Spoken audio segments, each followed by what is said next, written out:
വനിതാ കമ്മീഷൻ മുൻ അംഗം കൂടിയായിട്ടുള്ള ഡോക്ടർ ജെ പ്രമീള ദേവി ചേരുന്നുണ്ട്. ടീച്ചർ, ഇപ്പോൾ ഈ രഞ്ജിനി ഒരു പരാതിയുമായി പോയി എന്ന് പറഞ്ഞു കേട്ടപ്പോഴേ സർക്കാർ പറയുകയാണ് തൽക്കാലം ഹേമ കമ്മിറ്റി റിപ്പോർട്ട് പ്രസിദ്ധീകരിക്കുന്നില്ല.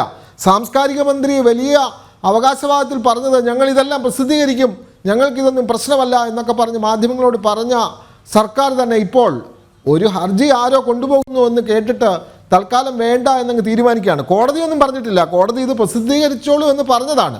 സർക്കാർ ഒരു ഉർവശി ശാപം ഉപകാരം എന്ന പറഞ്ഞതുപോലെ പ്രവർത്തിക്കുകയല്ലേ ഇപ്പോൾ ചെയ്യുന്നത് പ്രമീള ദേവി? ഇത് നിങ്ങളൊരു പഴഞ്ചൊല്ല് കേട്ടിട്ടുണ്ടാവും, രോഗി ഇച്ഛിച്ചതും പാല് വൈദ്യൻ കൽപ്പിച്ചതും പാല് എന്ന് കേട്ടിട്ടുണ്ടാവും. കാരണം സർക്കാർ താല്പര്യപ്പെടുന്നില്ല ഹേമ കമ്മിറ്റി റിപ്പോർട്ട് പബ്ലിഷ് ചെയ്യാൻ. അപ്പൊ സർക്കാർ ഒരു കാരണം നോക്കിയിരിക്കുകയാണ് യഥാർത്ഥത്തിൽ. സർക്കാരിന് എന്താണ് ഭയം? സർക്കാരിന് ഇക്കാര്യത്തിൽ എന്താണ് ഭയം? അല്ല, സർക്കാരിന് തീർച്ചയായിട്ടും ചിലത് ഭയപ്പെടാനുണ്ട്. സർക്കാരിന് ചിലരെ സംരക്ഷിക്കേണ്ടതുണ്ട്. സർക്കാരിന്റെ ചില താല്പര്യങ്ങൾ ഇരകൾക്കൊപ്പമല്ല വേട്ടക്കാർക്കൊപ്പമാണ് എന്ന് നിസ്സംശയം ബോധ്യപ്പെടുത്തുന്നതാണ് ഈ നടപടി എന്ന് പറയേണ്ടി വരുന്നതിൽ ഖേദമുണ്ട്. കാരണം ഇരകൾക്കൊപ്പമാണ് നിൽക്കുന്നതെങ്കിൽ അവർക്ക് നീതി കിട്ടുന്നതിന് വേണ്ടി അവർ വളരെ വേദനയോടെ തുറന്നു പറഞ്ഞ ഹേമ കമ്മീഷന് മുൻപാകെ അവർ വേദനയോടെ തുറന്നു പറഞ്ഞ യാഥാർത്ഥ്യങ്ങൾ പുറം ലോകത്തെ അറിയിക്കുക. കഴിഞ്ഞ ദിവസം ഞാൻ ഇതേ വേദിയിൽ പ്രതികരിച്ചതുപോലെ പാർട്ടിസിപ്പേറ്ററി ഡെമോക്രസി, പങ്കാളിത്ത ജനാധിപത്യം, ജനങ്ങൾക്ക് ഇലക്ഷന്റെ ദിവസം ക്യൂവിൽ നിന്ന് വോട്ട് ചെയ്യാൻ മാത്രമല്ല അവകാശമുള്ളത്, നടക്കുന്ന കാര്യങ്ങൾ കൃത്യമായി ബോധ്യപ്പെടാൻ സർക്കാരുമായി ബന്ധപ്പെട്ടത്, ജനജീവിതവുമായി ബന്ധപ്പെട്ടത്, കേരളീയ ജീവിതത്തിന്റെ സമസ്ത മണ്ഡലങ്ങളുമായി ബന്ധപ്പെട്ടത് ജനങ്ങൾക്കറിയാൻ സ്വാഭാവികമായും അവകാശമുണ്ട്. ഈ അവകാശത്തെ ധ്വംസിക്കുന്ന രീതിയിലാണ് സർക്കാരിന്റെ ഈ ഒരു നിലപാട് എന്ന് പറയേണ്ടി വരും. കാരണം കോടതി യാതൊരു വിധമായ ഇടപെടലുകളോ തടസ്സങ്ങളോ ഇപ്പോൾ ഉന്നയിച്ചിട്ടില്ല. നടി ശ്രീമതി രഞ്ജിനി അങ്ങനെ ഒരു പരാതി കൊടുത്തു എന്ന് കേട്ട പാതി കേൾക്കാത്ത പാതി, കാള പെട്ടെന്ന് കേൾക്കുമ്പോഴേ കയറെടുക്കുന്ന നടപടിയാണ് കേരളത്തിലെ സർക്കാർ ചെയ്തിരിക്കുന്നത്. കാരണം സർക്കാരിന് ചിലത് പേടിക്കാനുണ്ട്, ചിലരെ സംരക്ഷിക്കാനുണ്ട്, ചിലതൊക്കെ മൂടി വെക്കാനുണ്ട്. സർക്കാരിന് വേണ്ടപ്പെട്ട ചിലർ ചിലതിൽ പെട്ടിട്ടുണ്ട് എന്ന് തന്നെ വേണം നമ്മൾ ഇക്കാര്യത്തിൽ നിന്നും മനസ്സിലാക്കാൻ. അതുകൊണ്ട് തന്നെ സർക്കാരിന്റെ നിലപാട് വളരെ ഗൂഢവും ദുരൂഹവും ദുരുദ്ദേശ്യപരവുമാണെന്ന് പറയേണ്ടി വരുന്നു പുതിയ വർഷം തുടങ്ങുന്ന ഈ ഒരു സുപ്രഭാതത്തിൽ തന്നെ എന്നതിൽ എനിക്ക് ഖേദമുണ്ട്. പ്രമീള ദേവി, അതേപോലെ നേരത്തെ ഒരു നിർമ്മാതാവ്, പുരുഷനായിട്ടുള്ള ഒരു നിർമ്മാതാവാണ് ഇത് പുറത്തുവിടരുത് എന്ന് ആവശ്യപ്പെട്ട് ഹർജിയുമായിട്ടൊക്കെ രംഗത്ത് വന്നത്, ഹൈക്കോടതിയെ തള്ളിക്കളയുകയും ചെയ്തു.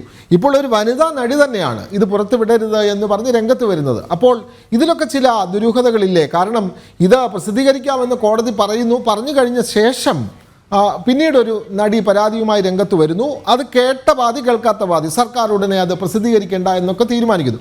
ഇതൊരു സിനിമ പോലെ, ഒരു സിനിമയുടെ ക്ലൈമാക്സ് പോലെയാണല്ലോ കാര്യങ്ങൾ പ്രമീള ദേവി.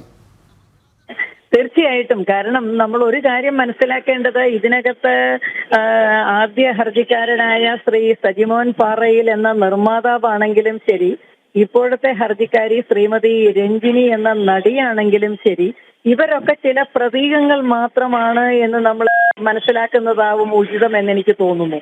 ഇവരല്ല യഥാർത്ഥ പരാതിക്കാർ. ഹർജിക്കാരെന്ന് പേര് ഇവരുടേതാണെങ്കിലും ഇവർക്ക് പിന്നിൽ ചില വൻ സ്രാവുകൾ ഉണ്ട് എന്ന് തന്നെ നമ്മൾ മനസ്സിലാക്കണം. ഈ വൻ സ്രാവുകൾക്ക് നേരിട്ട് രംഗത്ത് വന്നൊരു ഹർജി കൊടുത്താൽ തങ്ങളുടെ മുഖം മൂടികൾ അഴിഞ്ഞു വീഴുമെന്ന് ഭയാശങ്കകൾ ഉള്ളതുകൊണ്ട് ഒരേ സമയം തങ്ങൾ മറവിൽ നിൽക്കുകയും കാര്യം സാധിക്കുകയും ചെയ്യാം എന്ന ധാരണയോടെയാണ് ഇതിനൊരുങ്ങി പുറപ്പെടുന്നത്. അതിനപ്പുറം ഒരു പടി കൂടി കടന്ന് ഇപ്പറഞ്ഞ യഥാർത്ഥ വമ്പൻ സ്രാവുകൾ സർക്കാരുമായി കൺസൾട്ട് ചെയ്തിട്ട്, സർക്കാരിലെ ചില ഉന്നതരുമായി ആലോചിച്ചിട്ട് ഇത്തരത്തിൽ ചില പ്രതീകങ്ങളെ മുൻപിൽ നിർത്തി നമുക്ക് ഇത് നീട്ടിക്കൊണ്ടു പോകാം എന്ന ആലോചന നടന്നിട്ടുണ്ടാവുമെന്ന് പോലും സംശയിക്കണം സർക്കാരിന്റെ തിരക്കിട്ട ഇത്തരമൊരു തീരുമാനത്തിൽ. ഇതൊന്നും യാദൃച്ഛികമോ ആകസ്മികമോ ആയി സംഭവിക്കുന്നതല്ല, മറിച്ച് വലിയ ഉള്ളൊഴുക്കുകൾ, ഇപ്പോൾ കേരളത്തിലെ ഏറ്റവും ശ്രദ്ധേയമായ ഒരു ചലച്ചിത്രമായി തീർന്നിരിക്കുന്ന ഉള്ളൊഴുക്ക് എന്ന സിനിമയുടെ പേര് തന്നെ ഉപയോഗിച്ചു, ശ്രദ്ധേയമായ ഉള്ളൊഴുക്കുകൾ, അടിയൊഴുക്കുകൾ ഇതിന്റെ പിറകിലുണ്ട് എന്ന് മനസ്സിലാക്കുന്നതാവും സാമാന്യ ബുദ്ധിയുള്ള ആളുകൾക്ക് കരണീയം എന്ന് ഞാൻ വിശ്വസിക്കുന്നു. തീർച്ചയായും ഹേമ കമ്മിറ്റി റിപ്പോർട്ടിൽ ഇപ്പോൾ ദേശീയ അവാർഡ് നേടിയ ആട്ടം സംഭവിച്ചിരിക്കുന്നു. ആ റിപ്പോർട്ടിൽ ആട്ടം സംഭവിക്കുകയാണ് പ്രമീള ദേവി ടീച്ചർ.